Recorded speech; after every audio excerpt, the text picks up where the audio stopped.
Okay, guys, Lay coming to you live today at one of our completed project, recently completed. It's a block of 9 townhouses. We're very close to the oceans in the Bayside area. Uh, the subject site is about 18k away from Melbourne CBD. We are on a very quiet street. It's actually a court, so on the back of it, it's actually a dead end, so it's pretty quiet. But what's funny is we're also very close to the train station, but we don't hear anything. It's kind of like 5 minutes walking distance to the train station and a local shopping center, etc. and etc. And the reason I'm shooting this video today is I want to share with you something that is pretty interesting in regards to the result of this project. Now, if you've saw me speak before, you will know that I'm a very big believer in regards to holding the asset as your long-term, as a measure of your long-term wealth, right? So when I was developing it, I always try to keep some of the stock that I developed as my long-term holding. So I did this time as well. So it's among these 9 blocks of units, I've retained this particular unit as my own holding. I think we start constructing the project about 18 months ago. Typically it should takes about 12 months, but the builder is delayed for 6 months, but nevertheless. So this one, the Unit 9, is the only 4-bedroom townhouses. We got a mixture of 2 and 3 bedrooms. At the time we sold about, the whole project was 100% pre-sold. And at the time when we sold, the 3-bedroom townhouses is around $875,000. 2-bedroom is around $650,000, where this from 4-bedroom we sold for $950,000, right? So then we start construction. It takes about 80 months to construct. And when we finish this, and that's the one I kept myself, an agent approached me and says, hey, they've got a few interesting buyers leaving the local area. They've been watching closely for this development, how it unfolds, and etc. and etc. And they say, if you're interested in sell, we've got a buyer. And I said, look, truth to be told, I'm not in a position to sell because it doesn't have any debt on it. And secondly, for me as a developer to keep it as a unit, it has some tax benefits, additional tax benefits, right? And I said, unless you will be able to offer me way above what I think I would be selling the market, then I will be able to selling it. The agent was like, hey, how much you gonna be selling it? And I said, well, if I add up all of the additional taxations that I have to pay to the ATO as a result of this, I said, it's gonna be a $1.05 million. And I was thinking the agent would be scared off, right? But the agent was like, okay, we're gonna present it. Anyway, long story short, we got an offer about 2 months ago, I think. 2 to 3 months ago. The offer come back with, I think it's $1 million or something. It's still pretty good. And I said, look, 1.05, and otherwise it doesn't make sense. Anyway, with a bit of back and forth, eventually we arrived at the final offer at a 1.04, like $1,040,000, which is pretty good for a 3 bedrooms, right?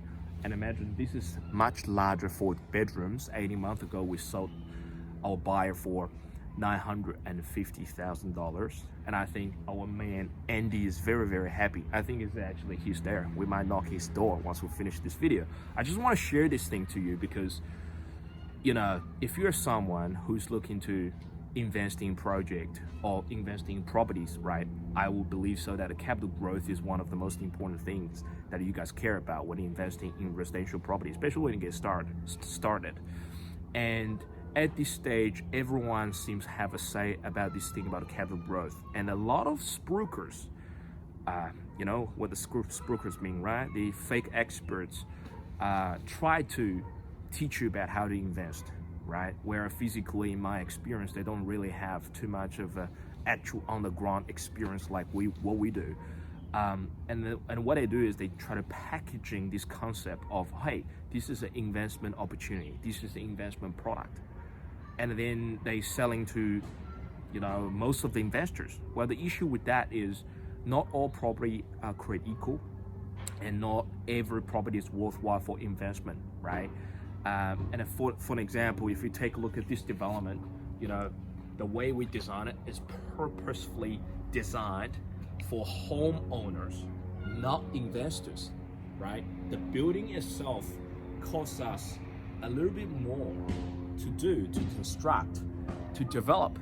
But the result of it is we are particularly targeting for homeowners. Among 9, apart from my own ones, as well as the back ones, probably two or so to investors, one including one retain myself. The rest are also to homeowners. Because here's the truth, and I want you guys to take this on board, is there is 2 potential future buyers that are gonna buy your property. Now, speaking of capital growth, it simply means that there is someone in future are willing to pay more than what you paid in the first instance. And when that occurs, it got capital growth, right? That was simple as this.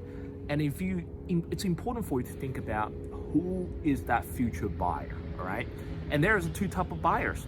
One is people buying this for investment, and one is people bought this and call it a home.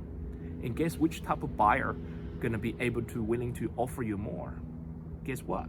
Always 9 out of 10 times it's gonna be homeowners, because homeowners, when they buy the stuff, they buy with emotion, they buy with their hearts, they buy with their dreams, and they're all willing to pay a bit more to exchange something that they valued, and somehow they don't really see there's too many options around in the area. And when that happens, a few homeowners all want to get the same things. It could be, a unique architectural design townhomes on one of the best street in the local area. And when that happens,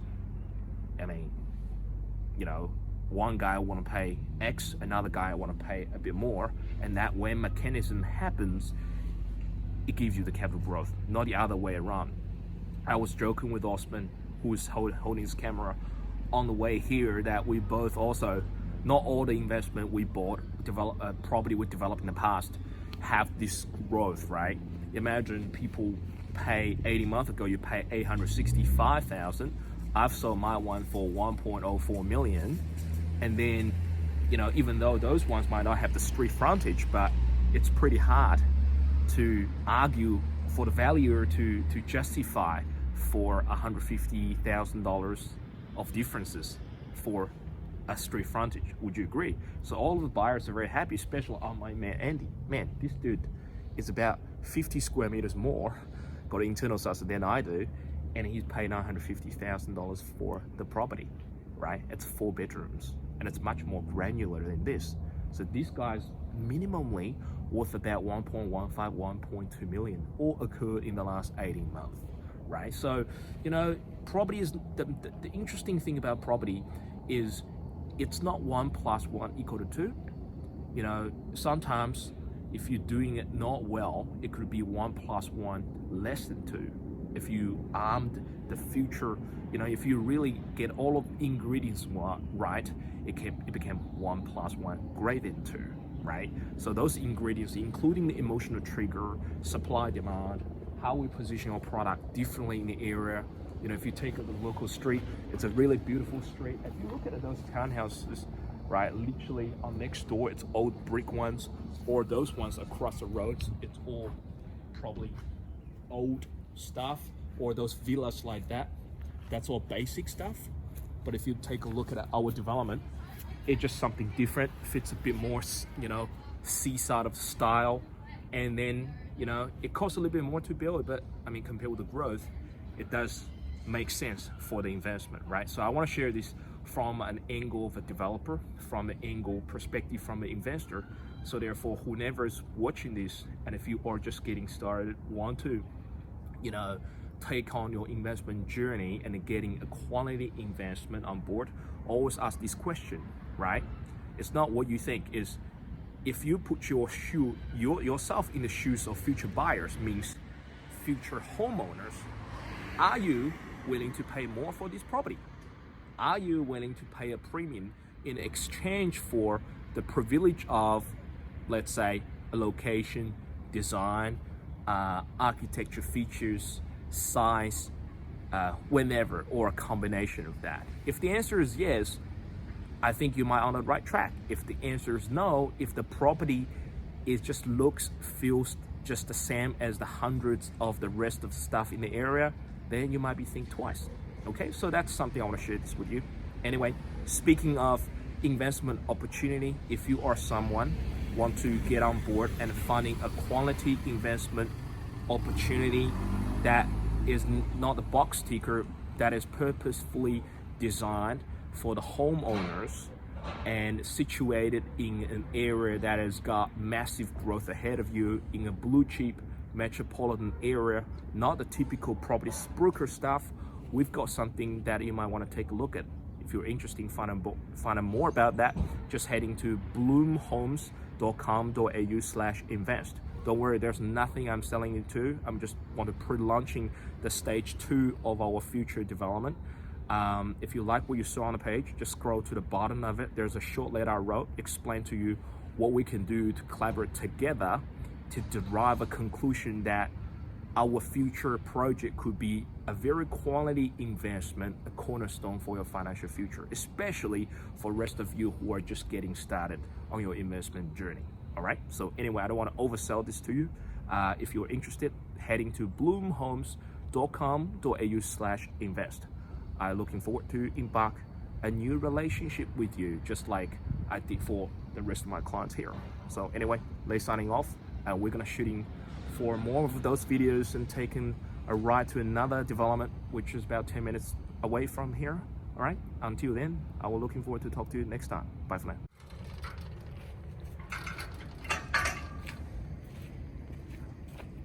To prove we're not talking shit, but by the way, we just want to surprise Andy. I saw his car there, so we'll just see if he's there. Okay.